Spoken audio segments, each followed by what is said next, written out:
নোংরা ময়লা গাদার ময়লা। ওরা কি করে বলবো যে আমার ছেলে মেয়ে হতে পারে ওরকম জঘন্য? ওরকম জঘন্য পাপ। ওই শুধু ময়লা না, জঘন্য পাপ ওই হিজড়ি। কিরকম নির্যাতন করার জন্যে ভালো মানুষকে, সৎ মানুষকে। একবার না, একবার মনে করলাম ভুল করলো, বা দুবার ভুল করলো, তিনবার ভুল করলো, সব সময় এরকম অন্যায় করতে থাকি। অনেকদিন হয়ে গেছে রানাঘাটের রানু মণ্ডলের খবর কিন্তু আপনারা জানেন না। সে বর্তমানে কেমন অবস্থায় রয়েছেন, তার পরিস্থিতি এখন কেমন, তার খাওয়া হচ্ছে কি খাওয়া হচ্ছে না, তার মেয়ে আবার ফিরে এসেছেন না A to Z সমস্ত তথ্য কিন্তু থাকছে আজকে এই ভিডিওর মধ্যে। আমি কিছুদিন গেছিলাম দীঘাতে জগন্নাথ মন্দির ওপেনিং হচ্ছে, আপনারা সকলেই জানেন। সেই জগন্নাথ মন্দির উদ্বোধনে আমি ছিলাম, ওই জন্য রানু মণ্ডলের বাড়িতে কিন্তু যাওয়া হয়নি। আমি অনেকদিন পর আজকে আবার রানু মণ্ডলের বাড়িতে যাচ্ছি। আপনারা সম্পূর্ণ ভিডিও দেখতে থাকেন, সম্পূর্ণ ডিটেল কিন্তু ভিডিওর মধ্যে জানিয়ে দেবো। জয় মা দুর্গা, জয় মা কালী। চলুন আজকের ভিডিও শুরু করি।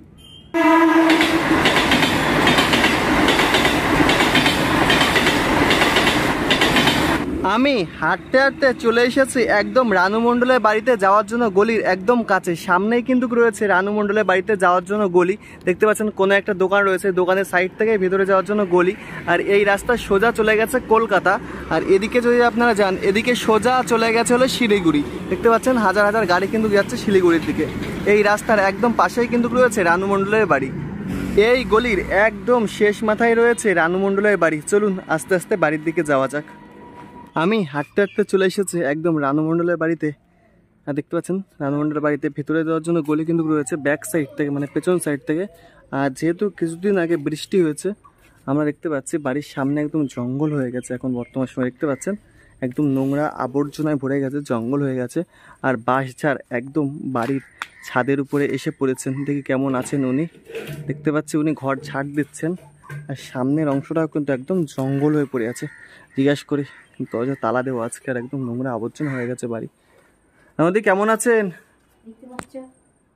ভালো আছেন? হ্যাঁ দেখতে পাচ্ছি তো। আপনি এখন জানুয়ারির দল এসেছিল, এসে জঘন্যতা সৃষ্টি করে গেছিল। আচ্ছা, কেউ এসেছিল আপনাদের বাড়ি সকালে আজকে? হ্যাঁ, কোথা থেকে হিজড়ি এসেছিল, আর এসে পান খেয়ে বাবা সকালবেলা বাসি কাজগুলো ছেড়ে খাওয়া দাওয়া করেছেন কিছু? না, ঘরে কোনো খাবার নেই, 1 মাসের মতো হয়ে গেছে। বাবা ওসব যা ছিল আছে ওই সমস্ত খাওয়া যায় না। ঠিক আছে, খাওয়া যায় না বলতে কি, শুধু ভাত কি তো ভালো লাগবে প্রত্যেক দিন? না, একদম ভালো লাগবে না। বিকালে রাতে বেলায় আমিও তো আসি না, অনেকদিন হয়ে গেছে। কিছুই তো ঘরে থাকে না, খাবার কোনো নেই। খাবার না, সকালবেলা যদি বিস্কুট চা খায় তবুও মনে থাকে যে না কিছু খেয়েছে, সারাদিনে কিছু কোনো নাস্তা নেই, কিচ্ছু নেই, সেটাও নেই খাওয়ার জন্য। কোনো ব্রেড, কোনো টিফিন, কোনো কিচ্ছু না। কখনো সকালে সেদিন এনেছিল একটা ব্রেড, সে না মনে থাকে সেসব কথা? তুমি 9 মাসে 6 মাসে কোনো সময় একটা ব্রেড নিয়ে আসে, সারা বছর না নিয়ে, তো সে মনে থাকবে সে কথাটা? না। তারপরে এখন যে কেউ আসলে আপনাকে খাবার দিচ্ছে না কোনো? ওরা সব মরেছে, ওরা খেতে পায় না, আর খেতে পায় না বলে সে আমাকে জ্বালাতন করে। ওইখান দিয়ে কালকে ওরা ওই চোর, ওরা তো চোর, ওর খুনি স্বভাবে, বাঁশ কেটে নিয়ে চলে গেছে। হ্যাঁ, ওরা খেতে পায় না তো, ওদের খাওয়ার জন্য ওই ওরম করে চুরি করে। ওই বাঁশ ওখান দিয়ে সব ফাঁক করে নিয়ে গেছে, মানে কেটে কেটে যখন দরকার পড়ে ওরম করে কেটে নিয়ে যায়, চুরি করে ওরা খায়। হ্যাঁ, আর ওই বদগুলো হিজড়ি থেকে নিয়ে ওই সমস্ত ওই বদ মহিলাগুলো সকালবেলা এসেছিল, এসে কি যা আমি স্নান করেছি। আমি কালকে আমি স্নান করতে পারিনি তো, আমি এই জন্য তাড়াতাড়ি স্নান করেছি। এবার স্নান করেছি, এই যে এটা দিয়ে মুছছে না, এইটার মধ্যে পুরো পানের পিক ফেলেছে। পান এই টেবিলটার উপরে পানের পিক ফেলে গেছে। তাহলে তুমি বলো কিরকম রাগটা হয়? বাবা এমন চিজ মানুষের জাত বলা যায় না? ওদের কোনো মানুষের মানে জাত বলা যায়? ওরা তো জঘন্য নোংরা জাত। ওদের ঘরে পুরুষ থেকে নেই মহিলা সব নোংরা জাত। আপনি সকাল থেকে তাহলে কিছু খাননি? সারাদিন প্রত্যেক দিন এরকম ভাবে থাকতে হয়। হয়তো যদি বা খাই তো হয়তো কালো চা কোনো সময়, যদি তাও ইচ্ছে করলে তাহলে। বাবা আর আজকে চাও নেই? কিছু না, ঘরে কোনো কিছু টিফিন নেই, কোনো খাবার নেই। বাবা আজকে কিছুই খাননি তাহলে? না, সকাল দিয়ে এখন কটা বাজে? সকাল দিয়ে আমি কিচ্ছু মুখে দিইনি। এখন তো প্রায় 2টো বেজে গেছে। তারপরেও সকাল দিয়ে কিছু খাইনি, তারপরে যদি ওরকম অন্যায় ভাবে উৎপাত করে তাহলে ভালো লাগে বলো? না, অনেক বেশি এমন ভাবে উৎপাত করে। ওরকম জঘন্য ব্যক্তিদেরকে কি বলতে হবে? ওরকম জঘন্য পুরুষ বা ওরকম জঘন্য মহিলাদের? ও মহিলা না, ওটা একটা কোনো হিজড়ি। ও যখনই আসে ওখানে তখনই ওরকম বদবুদ্ধি। আগে এসেছে আপনার ওদের বাড়ি? এসছে মানে কি বাইরে থেকে এরকম করে চিবিয়ে পান চিবিয়ে ফেলে গায়ের মধ্যে। আর এই টেবিলটা ভালো টেবিল, টেবিলটার উপর পানের পিক ফেলেছে। ওটা তো আর ধোবো না, কেন ধোবো? ওদের একদিন যত না ধোবে আজ খারাপ হয়ে যাবে ওরা। বাবা, ওটাকে ফাটিয়ে ফেলতে হলো আমাকে, কোনো করার উপায় নেই। ওরকম করে নোংরা করে যে পানের পিক, খাবার টেবিলে কেউ পানের পিক ফেলে না? রাগের মাথায় টেবিলও ফাটিয়ে ফেলেছে নাকি? তাছাড়া কি করা যাবে? নোংরা করে দিয়ে তো গেছে। কে করবে এটা? ধোবেটা কে? ধোয়া ওদের একদিন ধোবে আবার সেই তাই নোংরামি করবে, দুদিন ধোবে আবার সেই নোংরামি, 3 দিন ধোবে আবার সেই নোংরামি, কন্টিনিউ ওদের নোংরামি চালু থাকে। তাহলে ওরা কি করে সম্ভব? ওরা তো মানে ভুল করা আর হচ্ছে অন্যায় করা, ওরা হচ্ছে অন্যায় করে। এই বাবা, আপনাদের বাড়িতে এসে এমন অন্যায় করা তো উচিত না। একজন বাড়িতে এসে উৎপাত করাটা একদমই আমার মনে হয় উচিত নয়। মানুষের জাত না তো আসলে, ওরা তো মানুষের জন্ম না, মানুষের জাত না, ওরা জঘন্য প্রাণীর জন্ম, যার ফলে ওদের ওরকম আচরণ স্বভাব। মানুষ জাত তাহলে কথা শুনতো, ওরা শোনে না। বাবা, আমারই খারাপ লাগছে। আমি সত্যি আমিও দুঃখিত, আমাদের ক্ষমা চেয়ে নিচ্ছি। কারণ আমি তো অনেকদিন আসতে পারিনি আপনাদের বাড়ি, আমিও হয়তো কিছু খাবার কোনো কিছু খেতে পারিনি। বাজে কিছু বলি না, তুমি তো এসে কোনো বাজে আচরণ করো না, না। কিন্তু ওরা যে অত জঘন্য সহ্য করা যায় না, জানো। তারপর একদিন ব্যক্তি আসলো, সে এসে এসেছে দিদি করে ডাকলো, আবার ডাকার পরে সে আমাকে বলছে, সে মাথায় কিছু ঘুমটা দিয়ে, মানে রোদের জ্বালায় হোক যাই হোক কোনো কারণে মাথায় কাপড় দিয়েছে। তা আমি এসে দিয়েছি, আমি আমার ঘরে বসে, আমাকে জিজ্ঞেস করছে তার মধ্যে ঘরে বারান্দায় কোনো জল নেই, কি কষ্ট বলে। ওই জল যদি বা ছিল, ওই মহিলাটা জঘন্য হিজড়িটা ছিল, ওখানে পানির পিক ফেলেছিল, ওই কি করলাম, সিমেন্টটা ধুয়ে ফেললাম পানির পিক। খাওয়ার জল দিয়ে? খাওয়ার জল না, ওই ডাব্বায় যে জল থাকে। আচ্ছা, কলের জল দিয়ে? হ্যাঁ, ওই ডাব্বায় যে জল সকালবেলা এনে স্নান করেছি তো, এবার যে জলটা ছিল ওই জলটা কি করে দমকে ধুয়ে ফেলতে, বারান্দায় জল নেই কোনো। এ বাবা, আর এখন গ্যাস রয়েছে আপনার বাড়িতে? আর গ্যাস থাকলে রান্না তো দরকার না, ঘরে আর ডাল না, কোনো আলু পেঁয়াজ না, কোনো সবজি না, বিস্কুট না, তোমার দুধ না, চিনি, মানে চিনি তো সে যেরকম সেরকম। আমি তো জানতামই না কোনো প্রকার, আমি তো জানতাম না। ঠিক আছে, আমি কিছু খাবার কিনে এনেছি, একটু জল এনেছি, আপনাকে মুখে দিয়ে নিন, তারপরে কথা বলছি। শুকনোই খাবার যায় না। আচ্ছা, একটু জল খেয়ে নিন। আমি তো জানতাম না কিছু, একটু জল খেয়ে আপনি একটু শান্ত হয়ে নিন। আর কি শান্ত হবো বলো, শান্ত। উনি বললেন যে ওনার কাছে কোনো খাবার দাবার এখন বর্তমানে নেই, ওই জন্য আমি সামান্য কিছু খাবার এনেছিলাম, সেগুলি দিলাম। উনি একটু খেয়ে নিক, তারপরে আমরা কথা বলবো। আর এখন কারা এসেছিল, এখন মানে একটু আগে ওনাকে ভীষণ ডিস্টার্ব করে গেছে, ওই জন্য ওনার মেজাজ এখন খুবই খারাপ। আর উনি বলছেন যে প্রায় অনেক দিন, আমি সেই লাস্ট কবে এসেছি তারপর থেকে উনি একদম না খেয়ে রয়েছেন। ওই জন্য ওনার জন্য ডাল ফাল কিছু আনতে হবে, সেগুলো আমি একটু পরে ভিডিও করে আনছি, কারণ আমি অনেক দূর থেকে এসেছি, ভীষণ কষ্ট হচ্ছে। তো চলুন একটু কথা বলে নিই এবার। রানুদি, আচ্ছা, খাওয়া দাওয়া হলো তাহলে? হ্যাঁ, তুমি নিয়ে আসলে কেন? যেটা সকালে খাওয়া উচিত সেটা বিকালে দুপুরে খেলাম। হ্যাঁ, আমি তো জানতাম না, আমি তো আপনাদের বাড়ি অনেকদিন আসি না।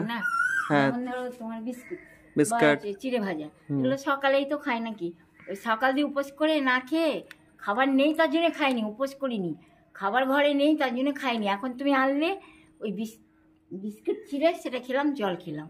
আমি তো জানতাম না, আর আপনার ফোনও নেই যে আপনি ফোন করে বলবেন, মানে এমন একটা ব্যাপার। ফোন তো ভাঙাচোরা যদি বাঁচে, আর তাও আপনি চালাতে পারেন না, আর তাও আপনি হয়তো ইউজ করতে পারেন না। কি করে পারবো? হ্যাঁ, আপনি তো চালাননি, ওটাই। হ্যাঁ, যাই হোক, তার মানে আজকের দিনে আপনি সকাল থেকে না খেয়ে আছেন, এখন দুটো খেলেন, তবে এবার ঠিক লাগছে তো মোটামুটি সব? হ্যাঁ, আমি তো না খেয়েছিলাম তবুও আমি ঠিক ছিলাম, কিন্তু কথা হচ্ছে কি, যে অত সকাল থেকে যেটা সকালে খাবার সেটা যদি দুপুরে খাওয়া যায়, তুমি বলো যে কি। আর বাড়িতে এখন একদমই চাল নেই। আর চাল থাকলে কি হবে, শুধু খাবে? ঘরে তো ডাল বা পেঁয়াজ আলু এসব তো নেই, পেঁয়াজ আলু সবজি কোনো কিছু নেই, বা কোনো কিছু সবজি নেই, কোনো না মাছ না, মাছ তো আমি খাই না, মাছের গন্ধই সহ্য হয় না। তো সে তার জন্য তো ভালো যে নেই, কিন্তু কথা হচ্ছে যে এই যে মানে ডাল কিংবা ডিম কিংবা তোমার গিয়ে ওটা কি বলে, পেঁয়াজ আলু লঙ্কা সবজি, কাঁচা সবজি কিছুই নেই। আর গ্যাস চাল অল্প সামান্য বাড়িতে আছে, চলার মতন, সামান্য চলার মতন আছে। তবে আপনি খেতে পাচ্ছেন না, শুধু ভাত তো খাওয়া যায় না একদমই। আর কতদিন বা খেয়ে থাকবে মানুষ এমন ভাবে? হয়তো এক বেলা খেলেন কষ্ট মষ্টে খিদের জন্য, রাতে শুধু ভাত এমনভাবে তো খাওয়া যায় না, মানুষ কিভাবে খেয়ে থাকবে? অবশ্যই। তা আপনার এখন খুবই কষ্টের দিন যাচ্ছে, আমি দেখতে পাচ্ছি। আমি ঝাড়াটা দিয়েছিলাম, ঝাড়াটা হয়তো আপনি ইউজ করছেন আমার। হ্যাঁ, নিশ্চয়ই। এবং ওই ঝাড়াটার জন্য আমি পরিষ্কার করতে পারি, যেখানে পরিষ্কার পরিচ্ছন্ন করার দরকার। আজকে আমি হয়তো বেশি কিছু আনতে পারিনি, তবে আমি যখন আচ্ছা আমি বলেছি যখন চিড়ে আর কিছু না কিছু একটা নিয়ে আসি। হ্যাঁ, চিড়ে, জল আর হচ্ছে তোমার বিস্কুট, হ্যাঁ কিছু নিয়ে আসি। আচ্ছা আমি আর আমার কথা বললাম না। যাই হোক, এখন কি মানুষ আপনাদের বাড়িতে প্রতিনিয়ত আসছে? ওই যে সকালে জানুয়ারি দলগুলো এসেছিল, আচ্ছা যারা আসছে আপনাকে এসে জ্বালাতন করছে? হ্যাঁ। আচ্ছা মানে আপনার হেল্প করছে না? না, কোনো সহযোগিতা পারে না করতে, অথচ এসে এরকম তামাশা করে। ওই ধরনের ওরা মনে করে ওদের ওই শরীর দেখিয়ে না চালে ওরা বোধহয় সবাই খুশি। আবার যদি ব্যবহারটা ভালো আছে ঠিক আছে, ওরা নাচছে, ওদের মুড এসে নাচন নাচছে, কথা সেটা না। কথা হচ্ছে যে মুখের মধ্যে এরকম জঘন্য পান চিবিয়েছে। তারপরে সেটা আমি স্নান করেছি, স্নান করার পরে যদি তুমি দেখো তোমার মানুষ, প্রত্যেকটা মানুষ তারা স্নান করে উঠবে, এবার তাদের গায়ে পানের পিক ফেলা হবে বা পানের ছিপে ফেলা হবে। তো ওরা কতটা মানে সহ্য করবে, রাগ করবে কিনা সহ্য করবে, কোনটা? আমার প্রশ্নের উত্তর দাও। আপনি তো অনেক সহ্য করছেন তাহলে। আর রাগ তো হবে স্বাভাবিক। আমি সহ্য করেছি, কিন্তু প্রত্যেকটা মানুষের কেমন হবে যখন প্রত্যেকটা মানুষ যারা নাকি ওরকম ওই অপরাধী কর্মতে ওদের গায়ে যখন ফেলা হবে, ওরা স্নান করবে, তারপর ওদের গায়ে ওই পানের পিক ফেলা হবে, তখন ওদের কেমন লাগবে? বাবা খুব খারাপ লাগবে, রাগ হবে তখন। রাগের সাথে খারাপ লাগবে তখন। আমি তো জাস্ট মুখে বলেছি গালাগালি, কিন্তু ওদের তখন জ্যান্ত পুঁতে ফেলবে। বাবা আচ্ছা বাদ দিন এখন। বাদ দিয়ে না, এটা কথা বাদ দেওয়ার হবে না, কারণ কি ও জঘন্য, ওর জঘন্যদের বাদ দেওয়া উচিত। মানুষকে তো পরিবর্তন করা যাবে না, যে মানুষ যেমন এখন বলুন তাকে কি আমরা পাল্টাতে পারবো? আপনি পারবো না, কিন্তু কি সহ্য তো করা যাবে না। সহ্য ওরা যেরামই হোক না, ওদের মধ্যে আছে, ওদের সঙ্গে রয়েছে, আমার সঙ্গে কোনো সম্পর্ক নেই ওদের, তো আমার সঙ্গে কেন ওরকম আচরণ করবে? অবশ্যই অন্যায় করেছে, ভীষণ অন্যায় হয়েছে, আমিও বলছি। এমন যদি আচরণ করে থাকে ভীষণ অন্যায় হয়েছে আপনার সাথে। অবশ্যই। আর ও তো একবার মনে করলাম ভুল করলো, বা দুবার ভুল করলো, তিনবার ভুল করলো, সব সময় এরকম অন্যায় করতে থাকি। বাবা সত্যি আমারও খুব খারাপ লাগছে শুনে। আমি এমন আশা করিনি যে আপনি এমন নির্যাতন বা এমন কিছু সহ্য করছেন প্রচন্ড পরিমাণে। এবার আমি বলছি ঠিক আছে, আমি তালামে আমি ঘরের মধ্যে থাকবো, যা পারে ও বাইরে মরুক করুক, যা খুশি ওর তাই করুক, কিন্তু আমি এরকম সেটাও বন্ধ করতে দিচ্ছে না। মানে বন্ধ করবো কি, ওর এসে গায়ের মধ্যে ওরকম পানির পিক ফেলছে, ছিবড়ে ফেলছে। ওরা কি ভিডিও করতে আসে আপনাদের বাড়িতে? হ্যাঁ, ওরা কি ভিডিও করতে আসে নাকি আপনাকে এমনি জ্বালাতন করতে আসে? জ্বালাতন করতে আসে, ওরকম ধরনের আচরণ করে না। আপনার সাথে ভিডিও করে না? কোনো ভিডিও না, যে সে ওই তামাশাগুলো, ওই ধরনের তামাশাগুলো করে।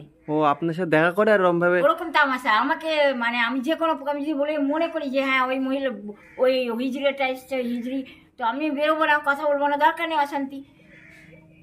মানে কোনো না কোনো প্রকারে সে জানি না কি করে, দরজাটা যদি বা মানে দরজা খুলি না, এরকম হয়তো বাইরে দাঁড়িয়ে কথা, সে বাইরে দাঁড়িয়ে থাকে, কিন্তু ওরকম কথা বলতে বলতে ফট করে গায়ের মধ্যে।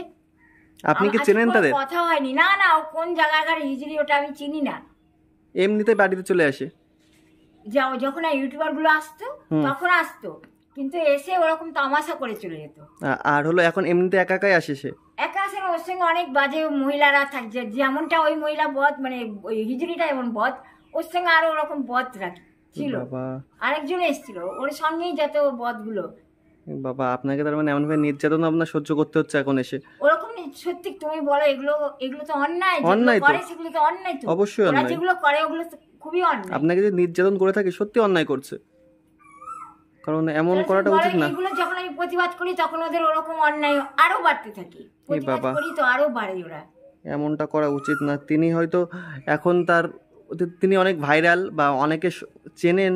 রানু মণ্ডলকে একসময় এসে বলিউডে গেছিলেন, একসময় এখন মানে তিনি একসময় খুব সুন্দর একজন গায়িকা ছিলেন, এখনও আছেন, তবে সে তো আর এখন সেই জায়গায় নেই। এখন যে উনি একা থাকেন, ওনার তো কোনো সিকিউরিটির ব্যবস্থাও নেই যে ওনাদের তাকে সামলাবে। আপনারা যারা ভালোবাসেন, অনেক দিন ধরে রানুদিকে চেনেন, এমনভাবে এসে নির্যাতন করবেন না বা কিছু খারাপ কিছু করবেন না যাতে এই মানুষটার খারাপ লাগে শুনে, কারণ তিনি বাড়িতে একা থাকে, অনেক দুঃখ কষ্ট তিনি সহ্য করেছেন। আমি ওনার বাড়িতে অনেক দিন এসেছি, ওনার জীবনে অনেক কষ্ট আমি শুনেছি, কিন্তু এমন দুঃখ কষ্ট অবশ্যই রানু মণ্ডলকে দেবেন না, কারণ ওনার মন খুবই ভালো।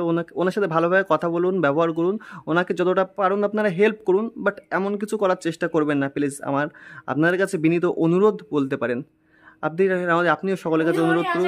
কত জঘন্য ব্যাপার, এমনি মুখেই আর কি করলো, কথাবার্তা বললো ঠিক আছে, কিন্তু ওইটা কি ওদের মানুষের বাচ্চা কখনো বলা যায় না, না ওরা মানুষের জাতি না, মানুষের বাচ্চা না, ওরা অমানুষের জাত, যারা নাকি ওরকম আচরণ করে। এমনটা করা আমার খারাপ লাগে। প্রত্যেকটা মানুষ যখন স্নান করে উঠবে, তারপরে তার গায়ে যদি পানের পিক ফেলা হয় বা পানের ছিবে, আর পান আমি খাই না, আমার অভ্যাস নেই। যেন আমার দিদিমা ছিল, সে মারা গেছে ওই পান খেয়ে খেয়ে, আমি কিন্তু তার তবুও শিখিনি। চা ঘরে বানানো শিখিয়েছিল, সকালে চা বিস্কুট খা বা চা পরোটা বা রুটি বা না টিফিন তোমার গিয়ে নাস্তা। খারাপ লাগছে আমাদের।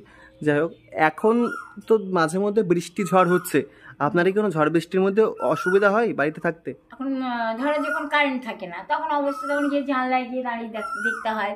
ওই জানলা দিয়ে যেটুকুনি মানে বাইরের আলো, মানে ধরো জানলার মধ্যে দিই, কিংবা দেখা গেল কোনো জ্যোৎস্না প্রকাশে আলো জ্বালাচ্ছে, মানে জ্বলছে কোনো কোনো জ্বলছে, তো এই ধরনের কষ্ট।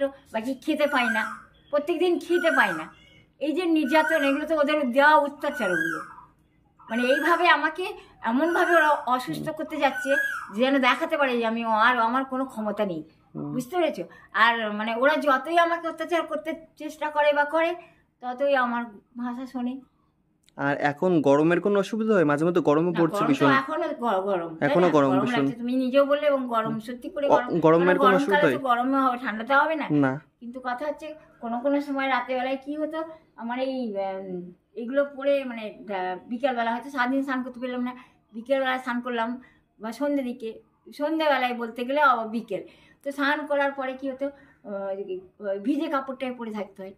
মানে কষ্ট, মানে এরকম কষ্ট, ভিজে কাপড় পরে থাকতে হয়। আর এই ভিজেটা কি হয়, গায়ে টানে, টেনে টেনে কি মাঝে মাঝে শীত করে, শীতের জন্য আবার কখনো দেখা যায় হঠাৎ করে জ্বর এসে যায়।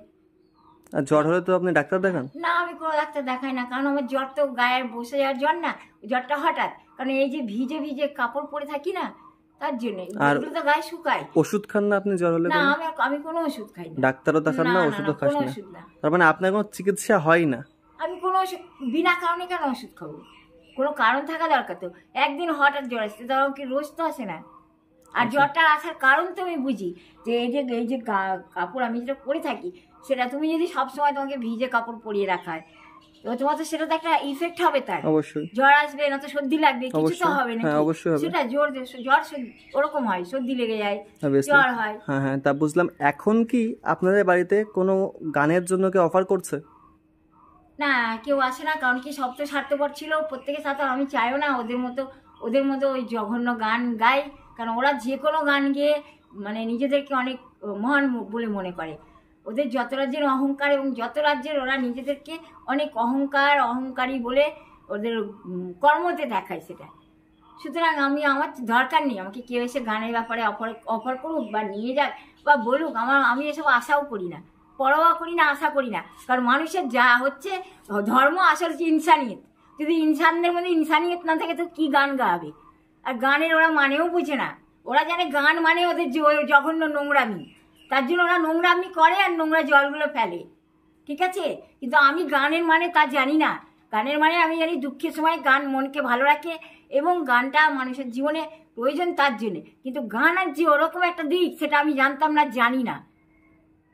ওই জঘন্যতাদের ব্যাপারে বলছি আমি।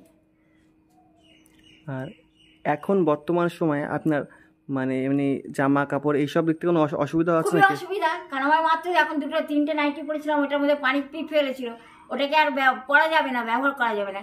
পানির ছিবড়ে ফেলেছে, ওটা আর ধুয়ে পরা যাবে না, কারণ ওরা সবসময় ঘটনাটা ঘটে। এখন ধুয়ে মেলবে, আবার সেই যে কাজ সেই, মানে ওটা টোটালি ফেলা ছাড়া আর কোনো পথ রাখিনি। আচ্ছা, তার মানে আপনার এখন এই একটা অসুবিধা আছে বাড়িতে? আমার কাপড় জামা নেই, মানে নাইটি নেই, এই যা পরে আছি ব্যাস এতটা। আচ্ছা, তাহলে তো এখন মোটামুটি আপনার খুব কষ্টেই দিন যাচ্ছে। আর বর্তমানে এখন কি আপনার মেয়ে অথবা ছেলেকে খোঁজ নিচ্ছে আর নিয়েছে? মেয়ের কথা বললে তো দুনিয়া জ্বলে ওঠে, তো জ্বলে পড়ে ছাই হয়ে যায়। মোস্টলি যারা তাদের বিরোধ ছিল বা আছে বা হয়, তাদের কথা। এবার তোমরা যদি আমাকে সেই ধরনের প্রশ্ন করো, তাহলে আমি সেই উত্তর দেবো না। তোমরা যদি সেই প্রশ্ন আমায় না করো, তাহলে আমি উত্তর দেবো না। না মানে উত্তর দেবো না, আমি বলতে চাইছি। তো আমি বলছি ছেলে বলো আর মেয়ে বলো, যখনই যদি বা আপন মনে হয় যে হ্যাঁ আমার ছেলে বা মেয়ে যদি মনে করে, তো সেই জায়গাটায় কি করে ব্যাঘাত ঘটায়। যেমনটা ছেলে মেয়ে হওয়া উচিত তেমনটা হতে দেয় না, বলকি ওরা যে অত জঘন্য হিজড়ি ওরকম বানায়, তো সেটা তো সম্ভব না অ্যাকসেপ্ট করা বা গ্রহণ করা। ও তো নোংরা গাদার নোংরা, ময়লা গাদার ময়লা। ওরা কি করে বলবো যে আমার ছেলে মেয়ে হতে পারে ওরকম জঘন্য? ওরকম জঘন্য পাপ। ও শুধু ময়লা না, জঘন্য পাপ ওই হিজড়ি। ওদের শুধু মেরে মেরে পুঁতে ফেলতে, যতবার জন্মাবে না অতবার মেরে মেরে পুঁতে ফেলতে হবে। ও পাপ আর দুনিয়াতেই থাকবে না, ওরকম জঘন্য পাপ। বাবা আচ্ছা রানুদি, তো এখন আমরা দেখতে পাচ্ছি আপনার মোটামুটি বাড়ির অবস্থা খুব খারাপ, ঝড় বৃষ্টিতে সমস্ত কিছু খারাপ হয়ে গেছে, খাওয়া দাওয়া মোটামুটি ঠিকঠাক হচ্ছে না। আর এখন অনেকে আসছে, আপনি বলছিলেন যারা আসছে আপনাকে জ্বালাতন করছে, এমন মানুষ কেউ আসছে না যে আপনাকে হেল্প করে? ওই যে বললাম ওই বেশারাম নির্লজ্জ, এই যে হিজড়ির কথা বললাম, বললেন না না এমন মানুষ আসছে? নোংরাপট্টি থেকে আসে ওই হিজড়িটাকে বললাম। ব্যাপারটা কেউ এসে হেল্প করছে না এই বর্তমান সময়। আর তাহলে হেল্প করলে কি তুমি ওই সামান্য যায়নি যদি খেতাম এখন? না, নিশ্চয় আমি খেয়েই থাকতাম আর ওটা খেতাম না, অবশ্যই জানতাম ওটা থাকবে। অবশ্যই। আর যখন এনেছো আমি তোমার সামনে সব খাইনি, আমি খুশি হয়েছি। হ্যাঁ আমি আজকে কিন্তু কোনো খাবার নেই, আজকে কিন্তু আমি আনন্দ পেয়েছি, কারণ আপনি অন্য সময় রেখে দেন, কিন্তু আমি আজকে যখন আনলাম আপনি খুব সুন্দরভাবে খেতেন। আমি হয়তো আপনার খিদেটা হলো মেটেছে, কিন্তু আমি আজকে মন থেকে সত্যি আপনাকে সামনাসামনি খেতে দেখেছি, খুব আনন্দ পেয়েছি, এটা আমি বলছি। কারণ আমি একবারে আপনি খেয়েছেন আমার সামনে, এটা আমি সত্যি ধন্য হয়ে গেছে আপনি বলতে পারেন। কারণ আমি আনি তো আপনি রেখে দেন বা কিছু। হ্যাঁ মানে কেন কি তার আগে হয়তো চা বিস্কিট খাই, বিস্কুট মোস্টলি বিস্কুট থাকলে বিস্কুট খাই। তুমি যখন আসো হয়তো দেখো আমি তার আগে চা বিস্কুট খেয়েছি, তাই জন্য মানে চা ইয়েটা থাকে না যে খাওয়ার একটা খিদে আগ্রহটা থাকে না। হ্যাঁ কিন্তু এখন আজকের দিনে এসে আপনি যে খেলেন, আমি ওগুলো ভিডিওতে দেখাইনি, অনেকে অনেক কথা বলে, আমি দেখাতে পছন্দ করি না, কিন্তু আপনি খেলেন, সত্যি খুব আনন্দিত হয়েছি। আজকের দিন আমার সামনে আপনি খেয়েছেন, আমি খুব খুশি হয়েছি। ওইখানে কোনো ব্যক্তি ওই খালপাড়া থেকে ছিল, একটা দাঁড়িয়ে, সে তোমারই মতো বয়সে, তোমার মতোই, গায়ের রংটা তার পরিষ্কার, ওই গাছে কাঁঠাল ছিল কাটবে বলি। হ্যাঁ আপনাদের গাছের কাঁঠাল? হ্যাঁ ওই গাছে মানে অত্যাচার গুলো ওদের দেখো, কখনো বাঁশ কেটে নিয়ে যায়, কখনো তোমার কাঁঠালের, অথচ আমি না খেয়ে থাকি আপনার বিনা অনুমতিতে। হ্যাঁ জিজ্ঞাসা করে না, অথচ ওইগুলো ওরকম অন্যায় অত পাপ করে, প্রতিবাদ করার জন্য কোনো মানুষের বাচ্চাকে পাওয়া যায় না, বা কোনো মানুষের জাতকে সহজে পাওয়া যায় না, বা কোনো ইনসানিয়ত ব্যক্তিকে পাওয়া যায় না যার মধ্যে ইনসানিয়ত আছে বা মানুষত্ব আছে। তো ওইগুলো যে অন্যায়গুলো করে, তার বিনিময়ে ওরা কখনোই আমার জন্য কিছু খরচা করে না, ওরা নিজেরা খেয়ে খেয়ে মরে। তো ওগুলো যে অন্যায়গুলো করে তার দেখা দরকার। তো ভগবান কোথায়, ঈশ্বর কোথায়, কোথায় খ্রিস্ট, কোথায় যিশু? ওদের ওই পাপগুলোকে সহ্য করে, আর আমার প্রতি এত নির্যাতন কেন করবে? সত্যি অন্যায় হয় এমন ভাবে। আপনার গাছ থেকে আপনার নিজের থেকে নিয়ে যাচ্ছে, নিজের জমি বাঁশ কেটে নিয়ে গেছে শুনলাম, কাঁঠাল নিয়ে যাচ্ছে। কাঁঠাল সেদিন কি কাটতে এসেছিল খালপাড়া থেকে, আপনি বারণ করেননি? দেখেছেন না? শোনো তো, এরকম তোমার মতো যে এসেছিল ভাই, সে কি ভিডিও বানাচ্ছিল তখন, হ্যাঁ মানে এরকম বাইরে দাঁড়িয়ে, তো হঠাৎ মানে সেও তোমারই মতো এসে বেশিক্ষণ বসে না, হঠাৎ করে আসলে একটুখানি 2 মিনিট বসলে আবার বেরিয়ে যায়। হ্যাঁ যেমনটা তুমি, ও কি করেছে, সে হঠাৎ একটা হেঁস হতে খুব চকচকে ধার দিয়ে এনে মানে কাটছে, তখন আমরা দাঁড়িয়ে এখানে কথা বলছি, এসছে, তারপরে আমিও হঠাৎ বলছি ওই কাঁঠাল কাটবে না, মানা করছি, এইবারে তুমি গাছে হাত দেবে না, গাছে কাঁঠাল কাটবে না। সে প্রত্যেকটা বছরে কি করে, যখনই কচি কচি কাঁঠাল হয় কেটে ফেলে, পাতা সমেত কি গাছটাকে পুরো দামে ন্যাড়া করে ফেলে, মানে আর ওতে রাখে না।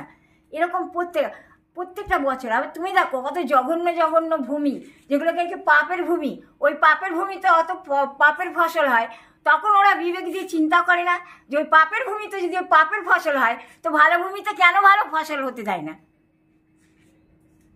তাহলে কোথায় ঈশ্বর, কোথায় আল্লাহ, কোথায় ভগবান? কি তার চোখ নেই? সে নাকি বলে অন্তর্জামিন, চোখে দেখতে পায়। তাহলে মসজিদ ওগুলো সব, আর মন্দির গির্জাঘর সব ভণ্ডামির জন্য তৈরি করেছিল নাকি? মানুষকে এরকম নির্যাতন করার জন্যে, ভালো মানুষকে, সৎ মানুষকে। সত্যি খুব খারাপ লাগছে আমাদের, আমি দুঃখিত এগুলো শোনার পর। আমি নিজে থেকেই বলছি, তোমার মতো মানুষ যদি আরো হতো পৃথিবীতে, তাহলে জানতাম যে প্রতিবাদ করতে পারবে। নেই কেউ, জানো, যদি থাকে না তাহলে দুঃখ হতো, দুঃখ হয় না। তুমি তো অ্যাটলিস্ট দুঃখ বোধ করছো যে দুঃখের কথা, এগুলো দুঃখ।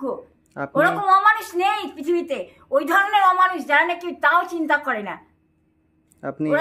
ওরা প্রতিবাদটা করবে এটা কি করে? ওই ধরনের জঘন্য ভূমির পাপের ফসল খেয়ে ওরা পাপই করতে থাকে। আর যখন এই বাড়িতে কোনো ফসল হয় তখন সেগুলোকে নষ্ট করে ফেলে, সে পেঁপে গাছ বলো, কাঁঠাল বলো, ওই ধরনের উৎপাত ওদের। আপনি খুব কষ্টে আছেন, আমি বুঝতে পারছি। আর আপনি যেহেতু একা থাকেন, ওই জন্য অত নির্যাতন একা হলে মানে সমাজের কর্তব্য কি, মানুষের প্রতিবেশীর কর্তব্য কি, হেল্প করা, আত্মীয়দের কর্তব্য কি, সহযোগিতা করে। আর ওরা সেরকম করে, ওরা দেখতে পায় না? ওদের তো মেরে পুঁতে ফেলা দরকার, ওরকম জঘন্য হিজড়িদের। ওইসব পাড়ারই, ওরা বেপাড়ার নাই, ওরা পাড়ার থেকে ওদের সহযোগিতা করে ওই হিজড়িগুলোকে। সত্যি খুব খারাপ লাগছে এগুলো শুনে। ধন্যবাদ রমাদি। আজকের ভিডিওটি আপনার কেমন লেগেছে অবশ্যই কিন্তু কমেন্ট করে জানাবেন। আর আজকে রানুদের কিন্তু অনেকটাই লেগেছিল, ওই জন্য ভিডিওটার আগে মুখেই শেষ করলাম। তো যাই হোক, আজকের জন্য এতটুকুই, টাটা বাই বাই। আবার দেখা হচ্ছে অন্য কোনো ভিডিওতে, অন্য কোনো জায়গায়।